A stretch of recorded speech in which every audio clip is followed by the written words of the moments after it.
of a life whose absence will be felt for generations.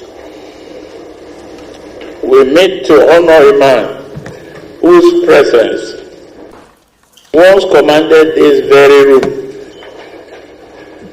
whose voice once summoned the best in us, and whose conviction never bowed,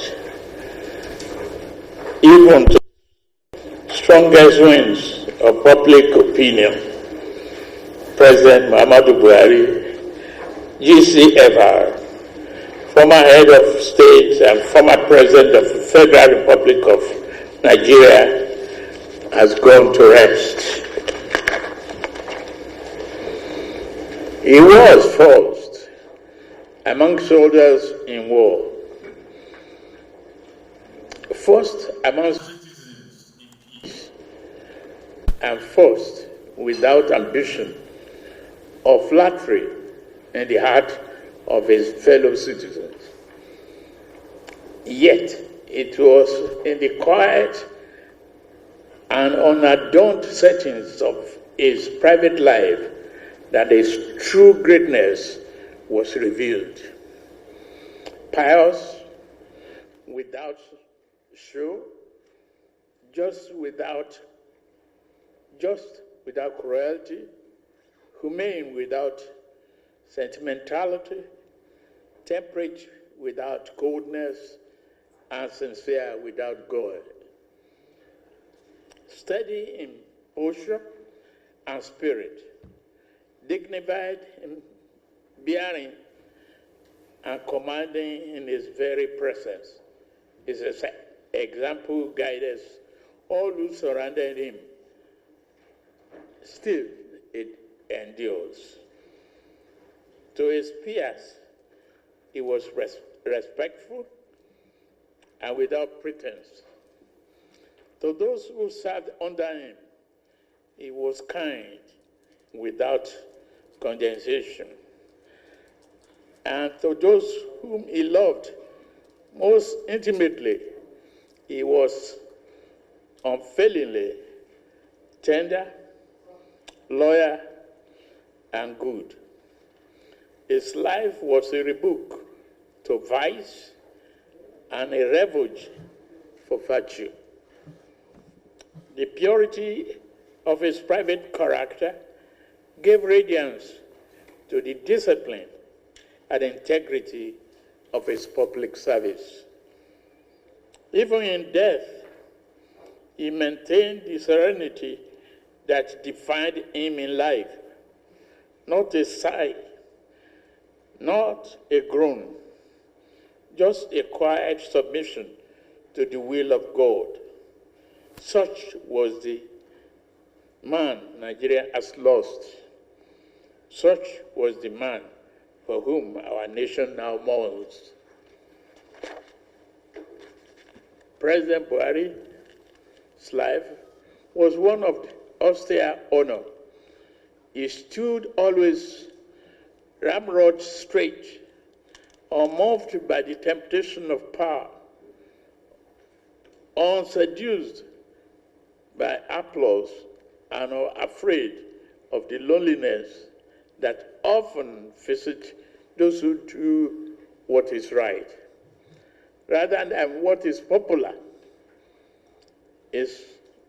Was a quiet courage, a righteousness that never announced itself. His patriotism was lived more in action than in words. His life traced the arc of Nigeria's journey.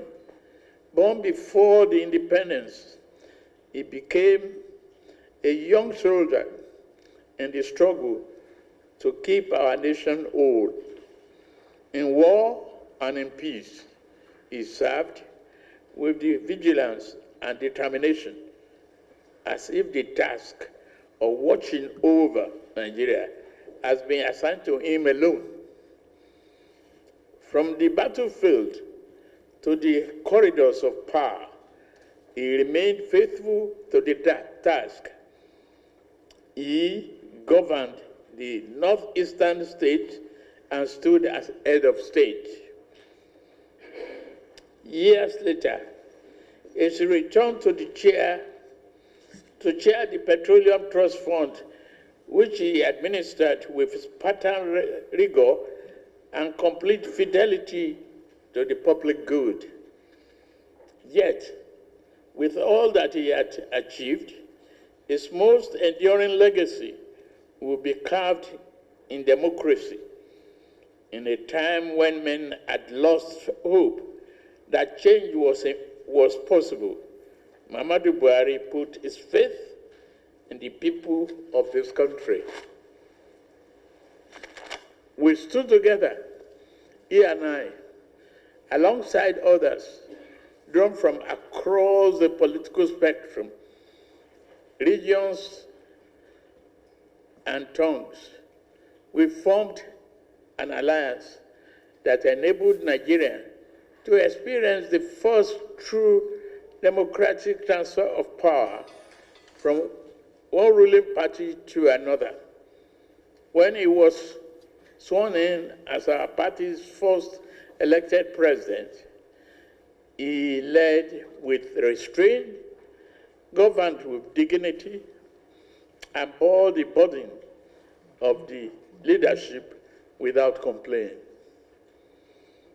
Those who knew him most intimately understood that the authority of that exalted office never changed him. In the face of pressure, he remained calm. In the face of crisis, he remained resolute. In the face of triumph, he remained modest. Most remarkably, he retained his jovial spirit.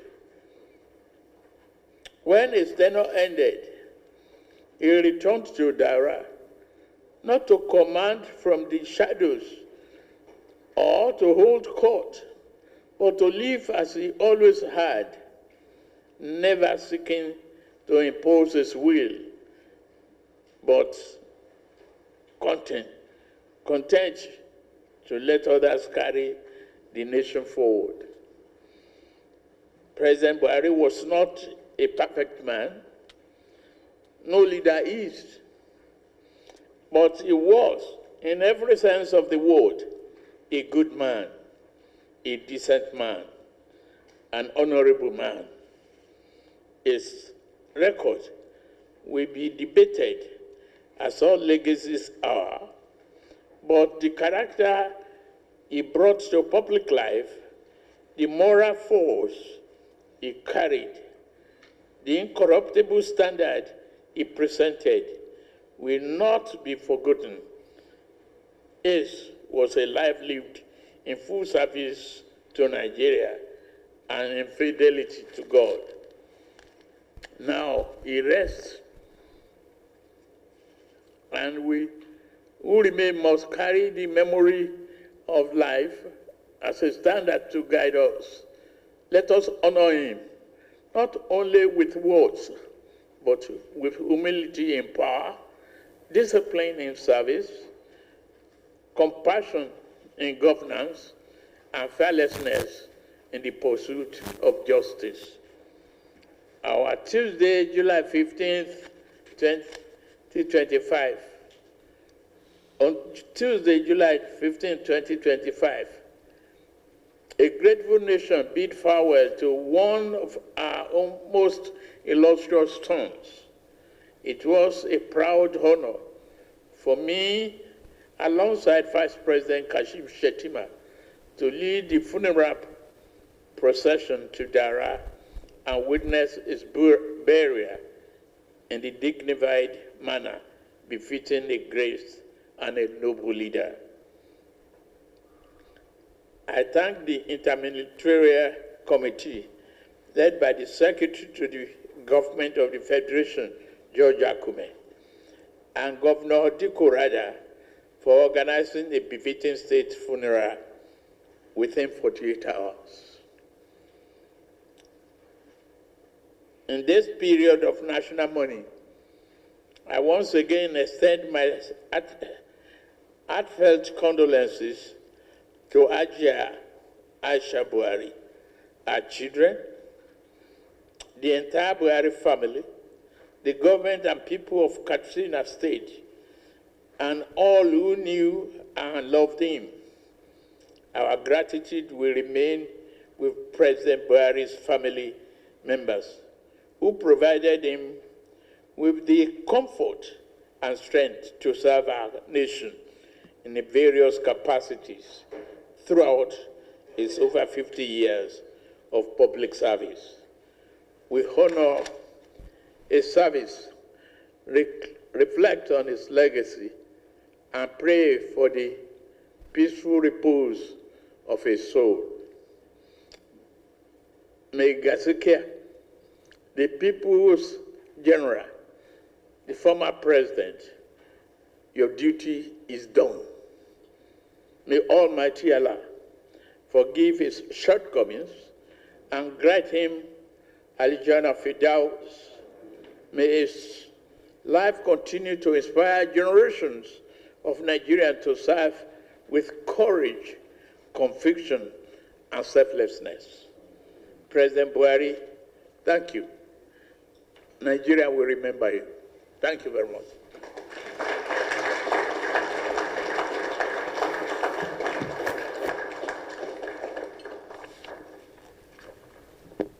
We adopt naming of University of Maiduguri with a new name as Muhammadu Buhari University, Maiduguri.